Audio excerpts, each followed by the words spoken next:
1/3 of all web traffic is coming from mobile devices. I don't think the majority of businesses realize the impact that mobile devices have had on the way people view our websites. I recently looked at my Google Analytics stats for my new website and was surprised to see that almost 1/3 of traffic came from mobile devices. Then I remembered back to an interview I heard on a podcast 6 months ago when a researcher was predicting that by the end of 2013 50% of traffic would come through these devices by the end of 2013, and I think he could be right. That's astounding to think that a few years ago it was ridiculous to consider seriously web browsing on your phone. What does this mean to me? Well, if your company has a website, you'd better check how it looks on a phone or tablet.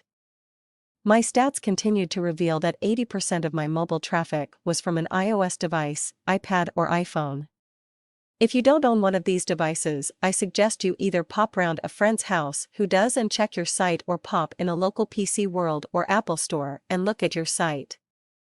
Try it in both landscape and portrait mode, as it will change. It's very likely that your website will look a mess on such a device unless it's been built on a platform like WordPress or Joomla with themes designed for mobile viewing, or by a decent, forward-thinking web designer. If someone visits your site and has to scroll to view the whole page, they're likely to be turned off and go elsewhere. That means you're losing business. What should I be doing? Any company that takes their online marketing seriously needs to check that their website is optimized for mobile viewing.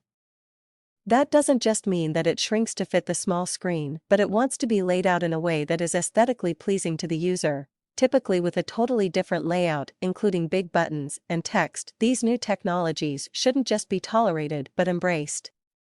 We, for example, have been creating our 360 virtual tours with iPads in mind, as they are possibly the best way to view them. Thanks to the gyroscope functionality in the iPad, you can hold your iPad in front of you, and as you move it around, the tour moves with it, as if you were looking through a portal to another scene. It's amazing, and rather than say, "Oh great, we've got to work out how to get our flash tours working on iPads," we've said, wouldn't it be great to pioneer with this technology and embrace it?